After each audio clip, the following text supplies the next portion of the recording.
PR নিয়ে তো অনেকদিন ধরে আলোচনা হচ্ছিল কি হবে না হবে, এখন সেটি রাজপথে গিয়ে ঠেকেছে। আন্দোলন চলছে, আজকে হয়েছে, আমরা দেখেছি একদিন আগেও হয়েছে, আগামীকালও পুরো দেশব্যাপী কর্মসূচি রয়েছে জামাত সহ 7টি বা 6টি দলের।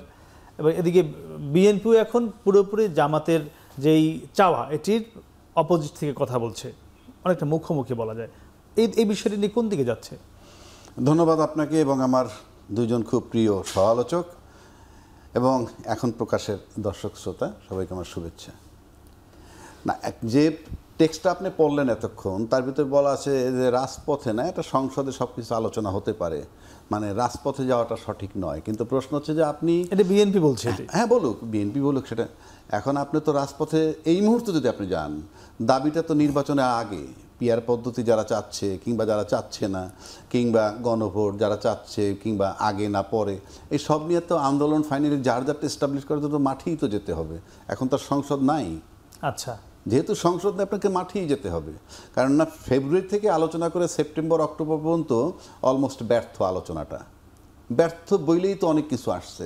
আর যদি ঐক্যমত হয়ে যেতে পারতো তাহলে তো হয়েই গেছিল, হয় নাই তো সেটা। 84টা বিষয়ে তো ঐক্যমত হয়েছে, সেটা হোক, 84 বিষয়ে একমত হলে মৌলিক কতগুলো বিষয়ে যদি তুমি একমত না হন তাহলে হবে কি, লাভটা কি হবে?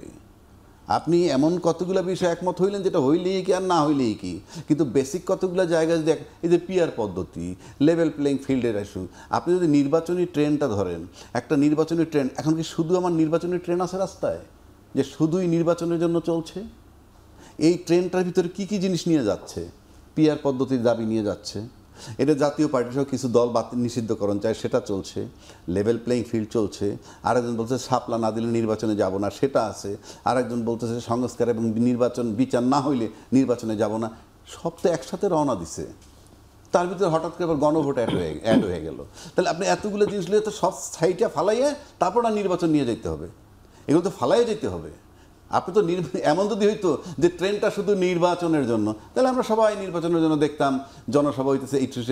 এখন না, তার মানে কি ট্রেনটা কি বাধাগ্রস্ত হতে পারে? অফকোর্স বাধাগ্রস্ত হইতে যাবে, সব একসাথে নিয়ে রওনা দিছে, তো একসাথে নিয়ে রওনা দিছে না। তো এর ভিতরে এগুলো শুনেন, আপনি যেমন পাড়ি দিচ্ছেন যে ওই পারে যাবেন, একজনে আপনার পা ধরে টানতেছে, পাটা ছুটে এলেন তো হাত ধরে টানতেছে, হাত ছুটে এলেন তো চুল ধরে টানতেছে। বিষয়টা তো এইরকম। আপনি স্ট্রেট যদি থাকতো যে আমাদের ফেব্রুয়ারিতে নির্বাচন, সবাই নির্বাচনের হিসাব নিকাশ করতো, এখানে তো সবগুলো আপনি উপেক্ষা করতে পারতেছেন না। এগুলো তো ক্লিন করে তারপরে যেতে হবে। জি, যেহেতু ক্লিন করে যেতে হবে, তাইলে আমার কাছে তো মনে হয় অনেক খুব স্মুথ না নির্বাচন পর্যন্ত যাওয়াটা, যে খুব স্মুথলি আমি যাচ্ছি সেটা না, কিন্তু বাধাগ্রস্ত। যে জাহেদ ভাই, রাজ্জাকি ভাই বলছিলেন যে এই মুহূর্তে রাজপথ ছাড়া উপায় নাই কোনো, যেহেতু সংসদ নাই। মানে এইটার সঙ্গে আপনি একমত কিনা? দাবি আদায়ের এই মুহূর্তে এই অন্তর্বর্তীকালীন সরকারের কাছে আর কোনো উপায় ছিল কিনা? ইনফ্যাক্ট সংসদ থাকলেও রাজপথ লাগে। অনেক সময় আপনার দাবি যখন মানা হয় না, চাপ তৈরি করে সেটা সংসদে করার জন্য বলা হয়।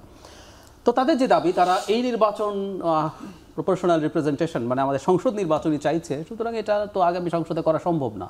সুতরাং এক অর্থে তারা ঠিকই করছেন, রাস্তায় নামছেন, রাস্তায় আন্দোলন করছেন, সেটা তাদের জায়গায়। আমি রাজ্জাকি ভাইয়ের একটা জিনিস একটু অ্যাড করতে চাই। মানে নির্বাচনে খুব অনিশ্চয়তা আছে বলে আমি আসলে মনে করি না। কেন মনে করি না? যে দলটা রাস্তায় আছে, যারা পিআর, গণভোট আগে নানান রকম দাবি আসছে, এই দলটাই নির্বাচনের জন্য সবচেয়ে বেশি প্রস্তুতি গ্রহণ করেছে এবং কাজ করছে। কয়েক মাস আগে তাদের প্রার্থী ঘোষিত হয়েছে। যে কেউ, আমি বিএনপির অনেক নেতার কাছে জিজ্ঞেস করি যে আপনারা কি দেখছেন ওখানে, বা জামায়াতের যারা নমিনেশন পেয়েছে তাদের সাথে কথা হয়, কি পরিমাণ পরিশ্রম তারা করে বেড়াচ্ছেন এলাকাতে, তাতে বোঝা যায়। সুতরাং নির্বাচনের ট্রেন ফেব্রুয়ারিতে জায়গা মতো পৌঁছবে। এখন প্রশ্ন হচ্ছে এই ঘটনাগুলো কেন? এই ঘটনাগুলো আসলে আমরা আসলে একটা জিনিস, এই যে সংস্কার, বিচার, জুলাই সনদ, গণভোট, আপার হাউস, পিআর, নানান কিছু, এটা টেকনিক্যালিটিস নিয়ে অনেক আলোচনা করেছে, এটা কিন্তু রাজনৈতিক দিক নিয়ে কম আলোচনা করেছি। খেয়াল করবেন, গণভোটটা বা জুলাই সনদ আগেই কেন বাস্তবায়ন করতে হবে? খেয়াল করে আমাদের ঐক্যমত্য কমিশন কিন্তু প্রথম সাজেস্ট করেছিল পরবর্তী সংসদ 2 বছরের মধ্যে এগুলো করবে। পরে এটার বিরুদ্ধে কথা আসলো, না এটা এখনই করতে হবে। তাই তো? কেন এখনই করতে হবে? এখনই করতে হবে, এটা যদি আপনি মানাতে পারেন, এর মাধ্যমে একটা জিনিস প্রমাণিত হয় যে বিএনপি, মানে অ্যাপারেন্টলি যেটা ধারণা করা হয় যে বিএনপি ক্ষমতায় আসবে, বিএনপি ক্ষমতায় আসলে এগুলো করবে না, সুতরাং এখন করতে হবে। এর মাধ্যমে কিন্তু আপনি বিএনপিকে ডিমিন করছেন, যে জনগণের সাথে বিট্রে করবে।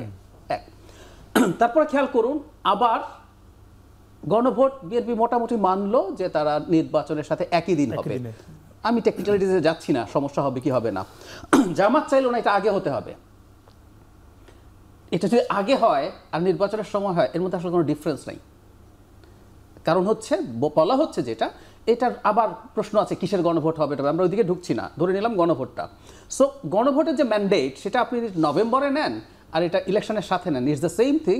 এবং এটার যে ম্যান্ডেট সেটা পরবর্তী সংসদ করবে। কিন্তু জামাত এটা আগে চাইছে। আপনি যে বলছেন মুখোমুখি, আসলে মুখোমুখি হওয়ার জন্যই বাংলাদেশের রাজনীতিতে নির্বাচনের আগে বিজয় নিয়ে যাওয়ার টেন্ডেন্সি আছে। জামাত অলরেডি একটা বিষয়ে ডিফিটেড, আমি শব্দটা লিখে দিচ্ছি, লোয়ার হাউসের প্রপোর্শনাল রিপ্রেজেন্টেশন হবে না। মানে জামাতও জানে মনে হয়। হ্যাঁ, কিন্তু ওরা তো প্রচুর বলে ফেলছে, এত বেশি বলেছে। এখন সমস্যা কোথায়? সমস্যা হচ্ছে আপনি এটার থেকে তো সরে আসা কঠিন। তাতে কি দাঁড়ালো? এটা যদি আপনি ডিফিটেড হন, মানুষের সামনে হলো যে আপনি এরকম করলেন, উপজেলা পর্যায় পর্যন্ত কর্মসূচি দিলেন, সেটা এখনও চালাচ্ছেন। আমি একটু যোগ করি, জামাত এই ইস্যুটা যখন মাঠে আনে, তখন যখন কর্মসূচি দেয়, 1-1.5 মাস আমি দেখেছি জামাতি মিডিয়ার আলোচনার বিষয়। জামাতের না লোভ লেগে গেল, যারা আমি তো খুব আলোচনায় আছি। আমি তখনই একটা কথা বলছিলাম যে জামাতের একটা প্রবলেম হচ্ছে, কিন্তু ওরা ধরতে পারছে না, তারা ট্র্যাপড হয়েছে, যেহেতু ইস্যুটা নিয়ে অনেক কথাবার্তা হচ্ছে। কিন্তু যত বেশি কথা হবে মানুষের কাছে তত বেশি যাবে, এবং শেষে দেখা যাবে যদি এটা না হয়, ইলেকশনের আগে জামাতের এক ধরনের ডিফিট। ফলে আসছি, জামাত এখন চাইছে গণভোটটা অন্তত যদি আগে করিয়ে যাওয়া যায়, সেটা তার এক ধরনের জয় হবে। প্লাস ফাইনালি যেটা বলছি, আগেও বলছি, আমি পরের সেগমেন্টে বলবো, এই এত চাপটাপ এই সব কিছুর উদ্দেশ্য আসলে বিএনপির সাথে তারা একটা নেগোসিয়েশন চায়। সেটা হলে ভালো, না হলেও তারা নির্বাচনে যাবে, কারণ তাদের প্রস্তুতি চলছে। একসঙ্গে ভোট করতে চায়, আমি মনে করি।